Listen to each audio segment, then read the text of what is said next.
कथा मंथन में आप सबका स्वागत करती हूँ।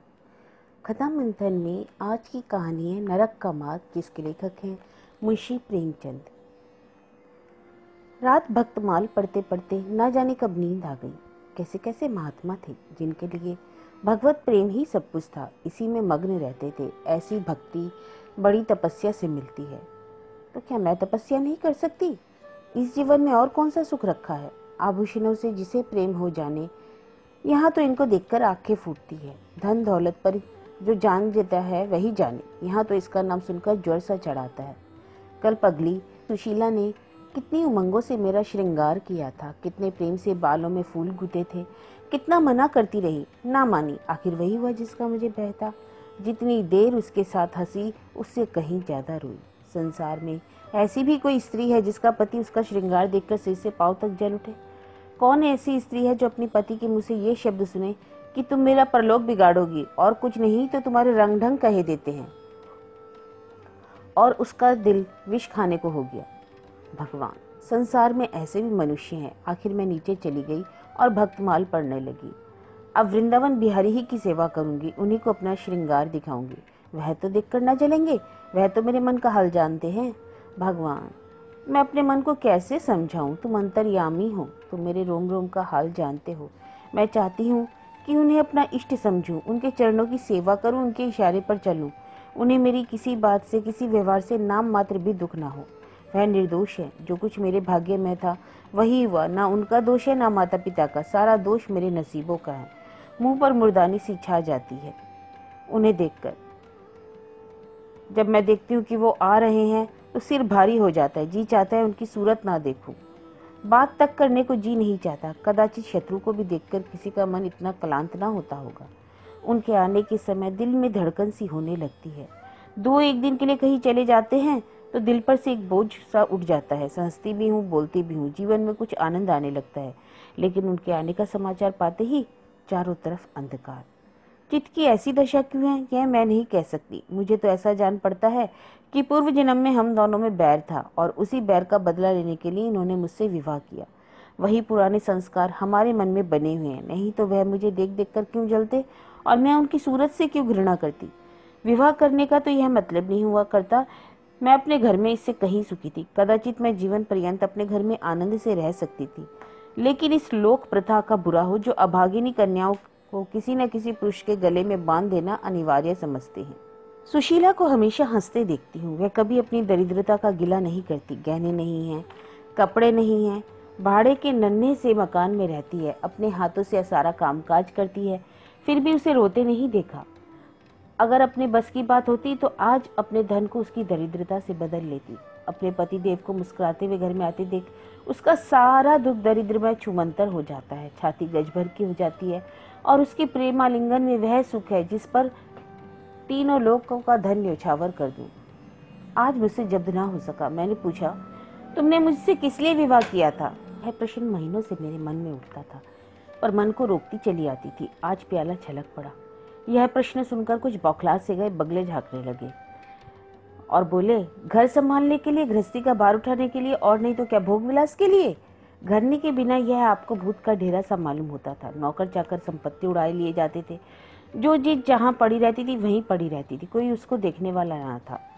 तो अब मालूम हुआ कि मैं इस घर की चौकसी करने के लिए लाई गई हूँ।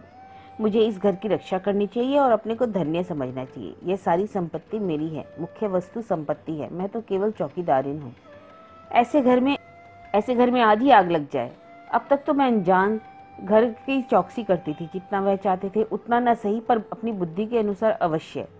आज से किसी चीज को भूल कर भी छूने की कसम खाती हूँ। यह मैं जानती कि कोई पुरुष घर की चौकसी के लिए विवाह करता है तो इन महाशय ने चिकर मुझसे कहा, लेकिन सुशीला ठीक कहती है। इन्हें स्त्री के बिना घर सूना लगता होगा, उसी तरह जैसे पिंजरे में चिड़िया को ना देखकर पिंजरा सूना लगता है। हाय रे, यह हम स्त्रियों का भाग्य है। मालूम नहीं इन्हें मुझ पर इतना संदेह क्यों होता है। जब से नसीब इस घर में लाया है, इन्हें बराबर संदेह मूल कटाक्ष करते देखती हूँ। क्या कारण है? जरा बाल गुथवा कर बैठूं या तो होठ चबाने लग जाते हैं। कहीं जाती आती नहीं, किसी से बोलती नहीं, फिर भी इतना संदेह। यह अपमान अब असहनीय है। क्या मुझे अपनी आबरू प्यारी नहीं?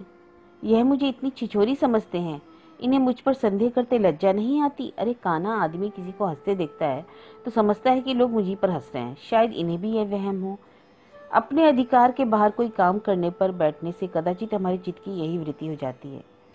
भिक्षुक राजा की गद्दी पर बैठकर चैन की नींद नहीं सो सकता। उसे अपने चारों तरफ शत्रु ही शत्रु दिखाई देंगे। मैं समझती हूँ सभी शादी करने वाले बुड्ढों का भी यही हाल है। आज सुशीला के कहने से मैं ठाकुर जी की झांकी देखने जा रही थी। अब यह साधारण बुद्धि का आदमी भी समझ सकता है कि फूहड़ बनकर तो निकला नहीं जाता, हंसी अपनी आप उड़ानी है। लेकिन आप उसी वक्त ना जाने किधर से टपक पड़े और मेरी और तिरस्कारपूर्ण नेत्रों से देखकर बोले, कहाँ जाने की तैयारी है? मैंने कह दिया, जरा ठाकुर जी की झांकी देखने जाती हूँ। इतना सुनते ही त्योरियां चढ़ाकर बोले, तुम्हारे जाने की कोई जरूरत नहीं है। जो स्त्री अपने पति की सेवा नहीं कर सकती उसे देवताओं के दर्शन से पुण्य के बदले पाप होता है। मुझसे उड़ने चली हो, मैं औरतों की नस नस पहचानता हूँ।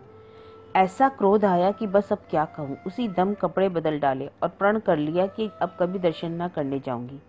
इस अविश्वास का भी कुछ ठिकाना है? ना जाने क्या सोचकर रुक गई। उनकी बात का जवाब तो यही था कि उसी क्षण घर से चलकर खड़ी होती, फिर देखती मेरा क्या कर लेते। इन्हें मेरा उदास और विमन रहने पर आश्चर्य होता है। मुझे मन में कृतज्ञ समझते हैं। अपनी समझ से इन्होंने मेरे साथ विवाह करके शायद मुझ पर बहुत बड़ा एहसान किया। इतनी बड़ी जायदाद और इतनी विशाल संपत्ति की स्वामिनी होकर मुझे फूले न समाना चाहिए था। आठों पैर इनका यशोगान करना चाहिए था। मैं यह सब कुछ ना करके उल्टे और मुंह लटकाए रहती हूँ। कभी कभी मुझे बेचारे पर दया आती है। यह नहीं समझते कि नारी जीवन में कोई ऐसी वस्तु भी है जिसे खोकर उसकी आंखों में स्वर्ग भी नर्क तुल्य हो जाता है। 3 दिन से बीमार हैं। डॉक्टर कहते हैं बचने की कोई आशा नहीं, निमोनिया हो गया है। पर मुझे न जाने क्यों इनका गम नहीं है। मैं इतनी वज्र हृदय तो कभी ना थी। ना जाने वह कोमलता कहाँ चली गई मेरी। किसी बीमार की सूरत देखकर मेरा हृदय करुणा से चंचल हो जाता था। मैं किसी का रोना सुन नहीं सकती थी, और वही मैं हूँ। आज 3 दिन से अपने बगल के कमरे में पड़े कर्राहते सुनती हूँ और एक बार भी उन्हें देखने न गई। आंख में आंसू आने का जिक्र ही क्या। मुझे ऐसा मालूम होता है कि इनसे मेरा कोई नाता ही नहीं। मुझे चाहे कोई पिशाचिनी कहे चाहे उल्टा, पर मुझे तो यह कहने में लेश मात्र भी संकोच नहीं कि इनकी बीमारी से मुझे एक प्रकार का ईर्ष्यामय आनंद आ रहा है। इन्होंने मुझे यहाँ कारावास दे रखा है। मैं इसे विवाह का पवित्र नाम नहीं देना चाहती। यह कारावास ही है। मैं इतनी उदार नहीं कि जिसने मुझे कैद में डाल रखा हो उसकी पूजा करूं। जो मुझे लात से मारे उन्हें उनके पैरों को चूमूं। मुझे तो मालूम हो रहा है ईश्वर इन्हें इस पाप का दंड दे रहा है। मैं निसंकोच होकर कहती हूँ कि मेरा इनसे विवाह नहीं हुआ। स्त्री किसी के गले बांध दिए जाने से उसकी विवाहिता नहीं हो जाती। वही संयोग विवाह का पद पा सकता है जिसमें कम से कम एक बार तो हृदय प्रेम से पुलकित हो जाए। सुनती हूँ महाशय अपने कमरे में पड़े पड़े मुझे कोसा करते हैं। अपनी बीमारी का सारा बुखार मुझ पर निकालते हैं। लेकिन परवाह किसे है? जिसको जी चाहे जायदाद दे या धन दे, मुझे इसकी जरूरत नहीं। आज 3 दिन हुए मैं विधवा हो गई। कम से कम लोग यही कहते हैं। जिसका जो चीज चाहे कहे, पर मैं अपने को कुछ समझती हूँ, वह समझती हूँ। मैंने चूड़ियाँ नहीं तोड़ी। अरे क्यों तोड़ूं? मांग में सिंदूर पहले भी ना डालती थी, अब भी नहीं डालती। बूढ़े बाबा का क्रियाक्रम उनके सुपुत्र ने किया। मैं पास न फटकी। घर में मुझ पर मनमानी आलोचनाएं होती हैं। कोई मेरे गूथे हुए बालों को देखकर नाक सिकोड़ता है, कोई मेरे आभूषणों पर आंख मटकाता है। यहाँ इसकी चिंता नहीं। इन्हें चिढ़ाने को मैं रंग बिरंगी साड़ियाँ पहनती हूँ और बनती संवरती हूँ। मुझे जरा भी दुख नहीं। मैं तो कैद से छूट गई। इधर कई दिन सुशीला के घर गई। छोटा सा मकान, ना कोई सजावट का सामान, चारपाइयाँ तक भी नहीं।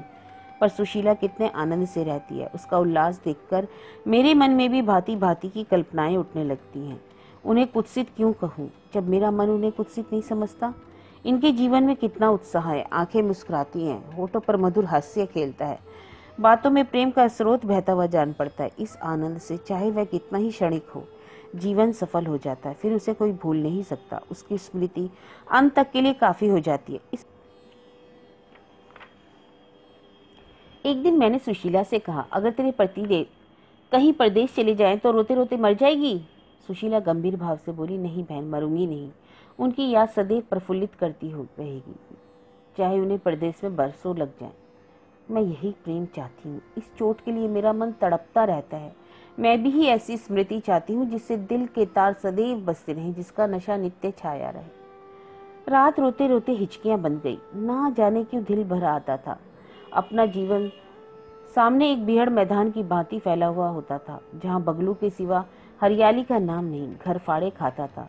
चित्त ऐसा चंचल हो रहा था कि कहीं उड़ जाऊं। आजकल भक्ति ग्रंथों की ओर ताकने को जी नहीं चाहता, कहीं सैर करने को जी नहीं चाहता। क्या चाहती हूँ स्वयं नहीं जानती, लेकिन मैं जो नहीं जानती मेरा एक एक रोम जानता है। मैं अपनी भावनाओं की सजीव मूर्ति हूँ। मेरा एक एक अंग मेरी आंतरिक वेदना का आर्तनाद कर रहा है। मेरे चित्त की चंचलता उस समय अंतिम दशा को पहुंच गई जब मनुष्य को निंदा की न लज्जा रहती है न भय। जिन लोभी स्वार्थी माता पिता ने मुझे कुएं में ढकेला, जिस पाषाण हृदय प्राणी ने मेरी मांग में सिंदूर डालने का स्वांग किया, उनके प्रति मेरे मन में बार बार दुष्कामनाएं उठती हैं। मैं उन्हें लज्जित करना चाहती हूँ। मैं अपने मुंह में कालिक लगाकर उनके मुख में कालिक लगाना चाहती हूँ। मैं अपने प्राण देकर उन्हें प्राण दंड दिलाना चाहती हूँ। मेरा नारीत्व लुप्त हो गया है। मेरे हृदय में प्रचंड ज्वाला उठी रही है। घर के सारे आदमी सो रहे थे। मैं चुपके से नीचे उतरी, द्वार खुला और घर से निकली। जैसे कोई प्राणी गर्मी से व्याकुल होकर घर से निकलता है किसी खुली जगह पर। उस मकान में मेरा दम घुट रहा था। घर सड़क पर सन्नाटा था। दुकानें बंद हो चुकी थी। सहसा एक बुढ़िया आती हुई दिखाई दी। मैं डरी कहीं चुड़ैल ना हो। बुढ़िया ने मेरे समीप आकर मुझे सिर से पांव तक देखा और बोली, किसकी राह देख रही हो? मैंने चिढ़कर कहा, मौत की। बुढ़िया, तुम्हारे नसीबों में तो अभी जिंदगी के बड़े बड़े सुख भोगने लिखे हैं। अंधेरी रात गुजर गई, आसमान पर सुबह की रोशनी नजर आ रही है। मैंने हंसकर कहा, अंधेरे में भी तुम्हारी आंखें इतनी तेज है कि नसीबों की लिखावट पढ़ लेती हो? बुढ़िया, आंखों से नहीं पढ़ती बेटी, अकल से पढ़ती हूँ। धूप में चूड़े सफेद नहीं किए। तुम्हारे बुरे दिन गए, अच्छे दिन आ रहे हैं। हंसो मत बेटी, यही काम करते तो इतनी उम्र गुजर गई। इसी बुढ़िया की बदौलत जो नदी में कूदने जा रही थी वे आज फूलों की सेज पर सो रही हैं। जो जहर का प्याला पीने को तैयार थी वे आज दूध की कुल्लियां कर रही हैं। इसलिए इतनी रात गए निकलती हूँ कि अपने हाथों किसी अभागिन का उद्धार कर दूं। किसी से कुछ नहीं मांगती। भगवान का दिया सब कुछ है। केवल यही इच्छा है कि जहाँ तक हो सके दूसरों का उपकार करूं। जिन्हें धन की इच्छा है उन्हें धन, जिन्हें संतान की इच्छा है उन्हें संतान। बस और क्या कहूँ। मंत्र बता देती हूँ जिससे जिसकी जो इच्छा है पूरी हो जाए। मैंने कहा, मुझे न धन चाहिए न संतान। मेरी मनोकामना तुम्हारे बस की बात नहीं। बुढ़िया हंसी। बेटी, जो तुम चाहती हो वह मैं जानती हूँ। तुम वह चीज चाहती हो जो संसार में होते हुए भी स्वर्ग की है, जो देवताओं के वरदान से भी ज्यादा आनंदप्रद है, जो आकाश कुसुम है, गुलर का फूल है और अमावस का चांद है। लेकिन मेरे मंत्र में वह शक्ति है जो भाग्य को भी संवार सकती है। तुम प्रेम की प्यासी हो। मैं तुम्हें उस नाव पर बैठा सकती हूँ जो प्रेम के सागर से में प्रेम की तरंगों पर क्रीड़ा करती हुई तुम्हें पार उतार दे। मैंने उत्कंठित होकर पूछा, माता, तुम्हारा घर कहाँ है? बुढ़िया, बहुत नजदीक है बेटी, तुम चलो, मैं अपनी आंखों पर बैठाकर ले चलूं। मुझे ऐसा मालूम हुआ यह कोई आकाश की देवी है और मैं उसके पीछे पीछे चल पड़ी। आह, वह बुढ़िया जिसे मैं आकाश की देवी समझती थी नरक की डायन निकली। सर्वनाश कर दिया मेरा। मैं अमृत खोजती थी, विष मिला। निर्मल स्वच्छ प्रेम की प्यासी थी, गंदे विषाक्त नाले में गिर पड़ी। वही वस्तु ना मिलनी थी ना मिली। मैं सुशीला का सा सुख चाहती थी, उल्टाओं की विषय वासना नहीं। लेकिन जीवन पथ में एक बार उल्टी राह चलकर फिर सीधे मार्ग में आया जाता है? नहीं। लेकिन मेरे अधः पतन का अपराध मेरे सिर नहीं, मेरे माता पिता और उस बुढ़े पर है जो मेरा स्वामी बनना चाहता था। मैं यह पंक्तियां ना लिखती, लेकिन इस विचार से लिख रही हूँ कि मेरी आत्मकथा पढ़कर लोगों की आंखें खुले। मैं फिर कहती हूँ, अब भी अपनी बालिकाओं के लिए मत देखो धन, मत देखो जायदाद, मत देखो कुलीनता, केवल वर देखो। अगर उसके लिए जोड़ का वर नहीं पा सकते तो कुंवारी रखो, जहर देकर मार डालो, गला गोद डालो, पर किसी बूढ़े खुसट से मत ब्याहो। स्त्री सब कुछ सह सकती है। दारुण से दारुण दुख, बड़े से बड़ा संकट अगर नहीं सह सकती तो अपने यौवन काल की उमंगों का कुचला जाना। रही मैं, मेरे लिए तो अब जीवन में कोई आशा नहीं। इस अधम दशा को भी उस दशा में बदल दूंगी जिससे निकलकर आई हूँ। तो यह थी मेरी जीवन गाथा।